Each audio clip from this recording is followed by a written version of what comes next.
clair, c'est Louis. Lui-même, c'était un ancien agent de renseignement, ou peut-être il est un mec syrien ordinaire dans une classe de la langue française, en relation assez compliquée, assez toxique, assez amoureux avec elle. Donc, ça c'est pourquoi peut-être j'ai continué toujours à écrire et réécrire la pièce. Parce que j'ai pas une réponse évidente. Mais il y aura un jour une réponse évidente à cette question-là, ou c'est l'ambiguïté qui est la saveur du texte d'une certaine façon?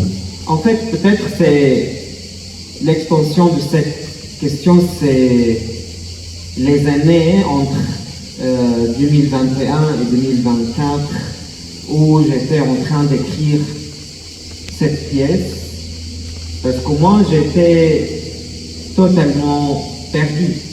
J'ai perdu l'espoir de rentrer en Syrie, j'ai perdu l'espoir, comme la majorité des Syriens, on a perdu l'espoir d'un changement politique dans notre pays.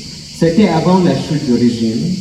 Aujourd'hui, bien sûr, il y a une autre histoire qui se passe là-bas, mais quand je parle de la processus d'écrire cette pièce, en fait, il y a cette réflexion, cette relation entre mes questions de l'écriture.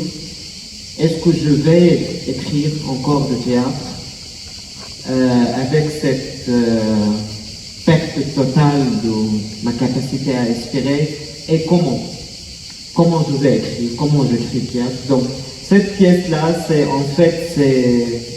la mélange de plusieurs essais d'écriture de 2021 jusqu'à 2024, même 2025.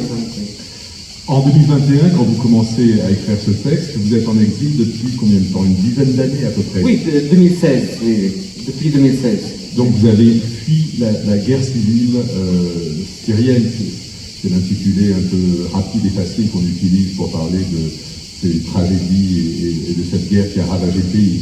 Moi j'ai quitté la Syrie en 2011, parce que j'avais un service militaire là-bas, donc j'ai dû vraiment faire une décision radicale de sortir, de partir maintenant. J'ai passé en Jordanie, j'ai passé 4 ans en Jordanie avant de perdre un peu de l'espoir, donc je me disais non, maintenant ok, je vais vers l'Europe pour demander l'asile parce que la guerre est continuée, etc. Donc c'est l'espoir vraiment d'un Syrien et les Syriens.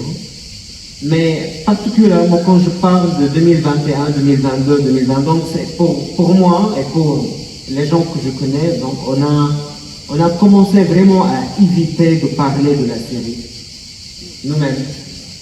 Donc c'était un espoir oublié, donc on est tous désespérés. Et moi, comme un mec qui fait du théâtre, c'est une question de la carrière, de la vie, Donc j'ai vraiment tenté de faire des réponses par rapport à l'amitié. Je pose ces dates-là parce que cela suppose que quasiment 10 ans, voire un peu plus, 10 ans après la Révolution. 10 ans après la Révolution, 10 ans après votre départ de la Syrie, vous vivez dans un rapport inquiet à l'exil et à la terreur. C'est-à-dire que pour un Syrien qui vit à l'extérieur, on vit toujours dans cette peur-là de rencontrer l'ancien tortionnaire, d'être surveillé. Est-ce qu'il n'y a pas une part de paranoïa? Oui, parce que tout le monde, on était en train de lire des histoires dans la presse avec des amis, des anciens agents des renseignements syriens qui sont exilés et partagent nos droits et partagent nos titres de ce jour. Donc c'était une frappe très forte par rapport de la question de la justice pour les victimes.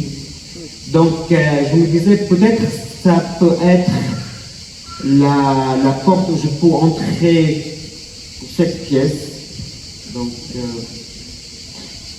mais sans vraiment répondre. C'était toujours riche de ne pas répondre vraiment à la question, c'est lui-même ou pas. Mais l'exil est au cœur de votre travail d'écriture. J'ai pas tout lu, et j'ai lu Oui. quelques textes. Oui, oui. Vraiment, c'est la question de Oui. l'exil qui demeure. On est toujours un exilé. Parce que je suis toujours coincé entre deux mondes, deux temps, deux lieux. Je ne peux plus parler de la série parce que la série maintenant est très lointaine. Je peux parler sur une idée qui est sur un endroit que je ne me rappelle plus. Donc, et en même temps, je ne peux pas vraiment, moi, je n'ai pas la capacité d'écrire une pièce qui se passe ici, parce que j'ai toujours ce sentiment que je suis pas complètement ici, je suis coincé vraiment. Mais cette pièce, ça répond à cette question. Donc, elle parle de la France, une petite ville en France, mais en même temps de la Syrie. Et vous écrivez en arabe. Moi, j'écris en arabe. Toujours. Pour quelle raison? Parce que je pense que ça peut être un droit des artistes de vraiment pratiquer l'art et le théâtre dans son propre langue. Oui. Donc vous écrivez pour des acteurs et des actrices. Et moi-même aussi. Donc, Et vous-même? Oui, oui. Donc, arabe.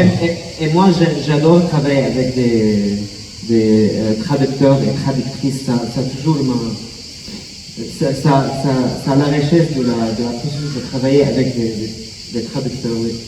Dans un festival qui a invité la langue arabe. Ça vous semble une bonne idée? Je suis très ravi d'être là, oui. Je pense que c'est une très bonne idée. Peut-être que ça ouvre Moi, j'aimerais bien que cette invitation de la langue arabe ici à Lyon ouvre la conversation totale de la présence des langues étrangères en France par rapport au niveau de cultural policy. Comment on fait le planning de notre culture ici en France. Donc si ça aide, si ça vraiment ouvre la conversation, ce sera génial pour moi. Merci beaucoup, Wael Kadour. Merci. Merci à vous tous et toutes.